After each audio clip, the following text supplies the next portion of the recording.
So, Stephen, you're incoming president of the Australian College of Educators. What is that body? It's a peak body that represents all sectors of education in Australia, educators in Australia. So it goes from early childhood to schools, to TAFE, to university. Includes system and policy people as well. It's been going for 60 odd years. Okay, and you recently delivered a lecture to them, the Philip Hughes Oration. Yes. Can you tell us a little bit about what you had to talk about? The quality teacher movement obviously is high on your agenda.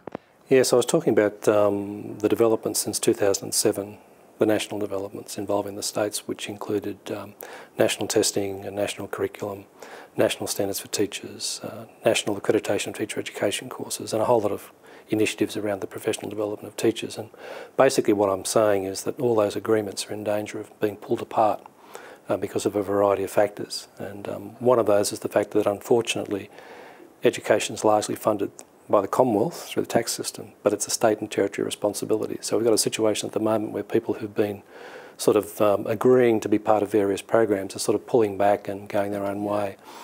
The other theme that I touched upon in the address was the fact that we've lost our confidence in education to some degree. We still do very well on international measures of student achievement, such as PISA and TIMSS and so on. There is some signs of slippage, and we are probably more likely to experience the effects of disadvantage than other OECD countries in terms of depressing students' outcomes. But because of that slippage and the fact that some of the other high flyers have come in, like Shanghai and South Korea and Taiwan and so forth, we're running around madly trying to copy what they're doing.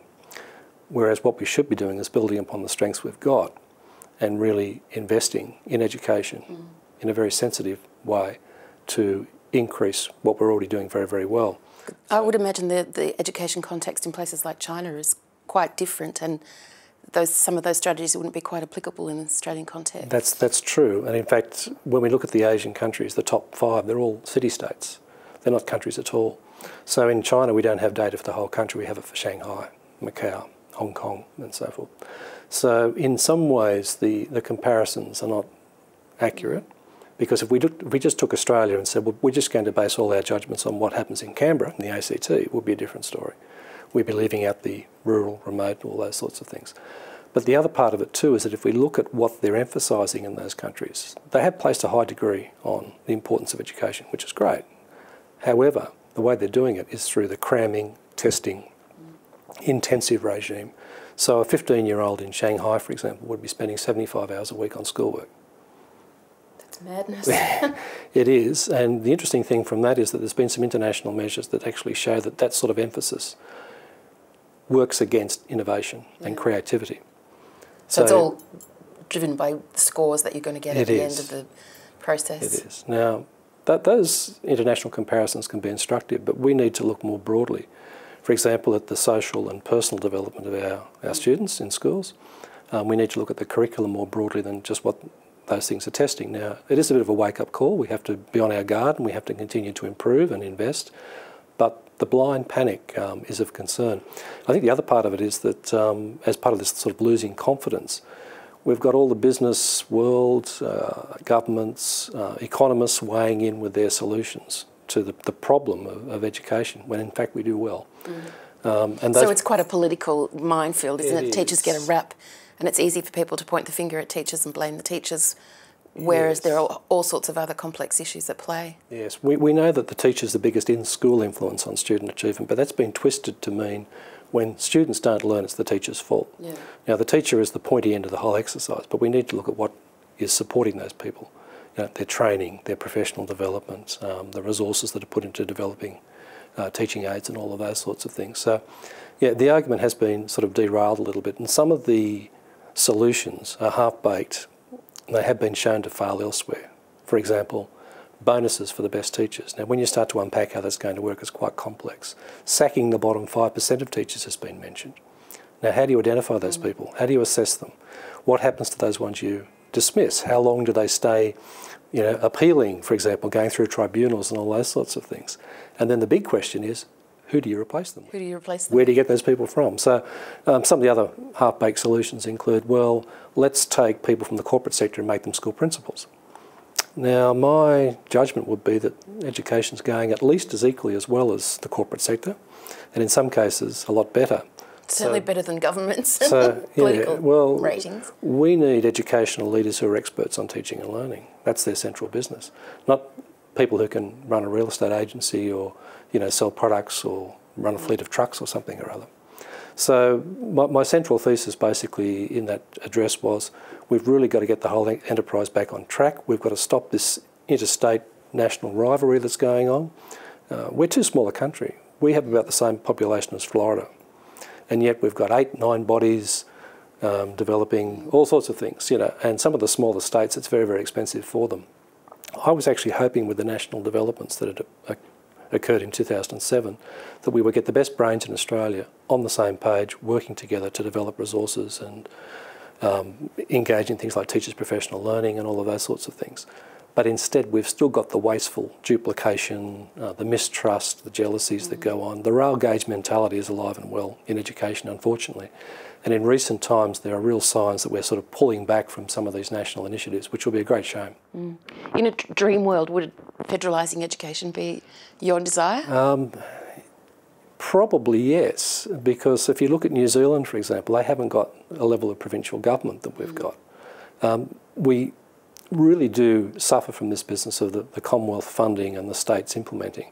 And as a result, you've got the whole issue around Gonski and so forth. Now, in a country like New Zealand, for example, where all the schools are pretty much treated the same, and there's one system, if you like, and there's no provincial government, they actually do quite well. In fact, they do better than Australia on these measures.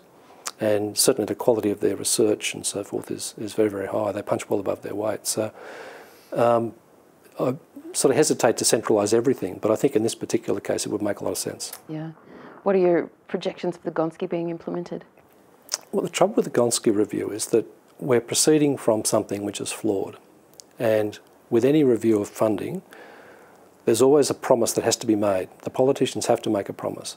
No school will be worse off under this new regime. Now, whenever you do that, then you're sort of guaranteed to fail. And in fact, what tends to happen is you reinforce the inequalities that were there to start with. So, we really do need to go right back to square one. But unfortunately, we're starting from where we're starting, which is not the ideal starting point. You mentioned earlier that educational disadvantage plays out a bit more strongly in Australia. What's going on there? Why? It's isolation in some cases, it's unemployment, it's intersection with poverty. In some cases it's non-English speaking background. I mean, many Indigenous Australians, for example, English is not their first language. It's even their second and third in some cases. So we have those issues. We also have the issue of getting quality teachers into the country areas.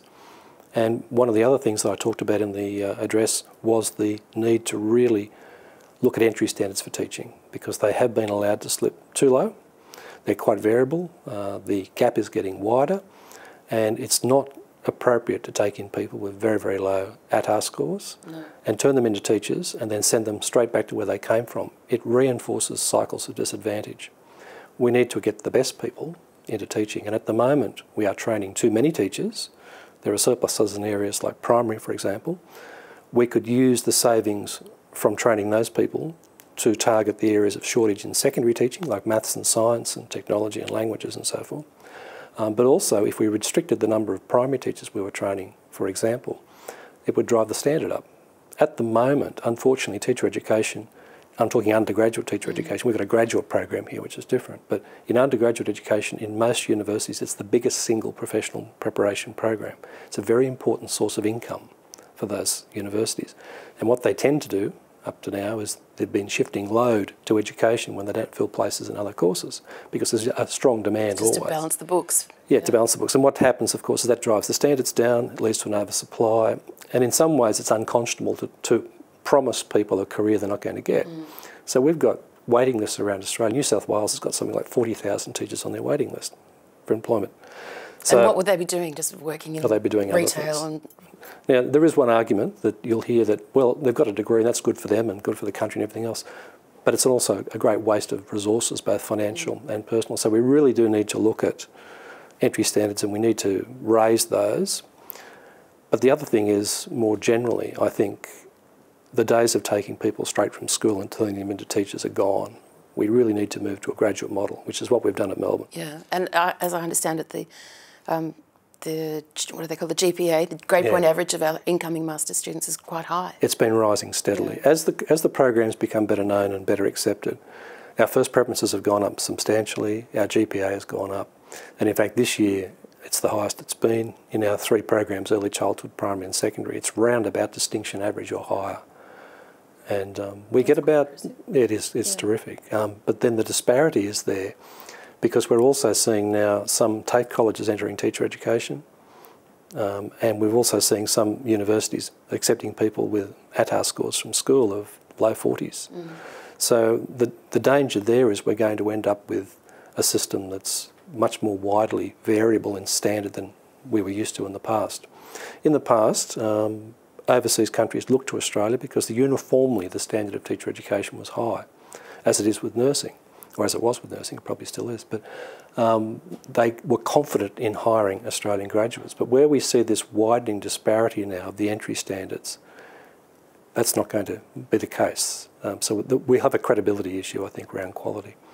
And it's unfortunate, but we've really got to move in and put minimum floors in. Now, for those people who can't make those, there needs to be avenues to get into teaching.